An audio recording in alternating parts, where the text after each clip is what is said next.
laiškas, svarbiausias klausimas, kas jį pasirašė. Mielas Kalėdų seneli, kai aš buvau mažas, mano tėtis išdavė mamą su kita teta. Vėliau mano tėvai išsiskyrė. Ilgai trukus mano mama žuvo automobilio avarijoje. Po to aš ir mano brolis likom gyventi sename senelės name.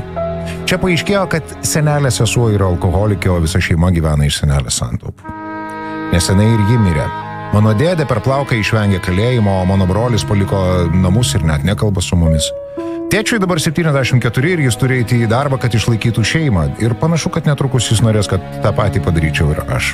Pasirašo. Nu, bernai. Čia mes aktorių turim įvardinti, ar žmogų kažkokį, ar ką, nežinoma asmenybė. Tai pasakyk, kas toks pasirašo laišką.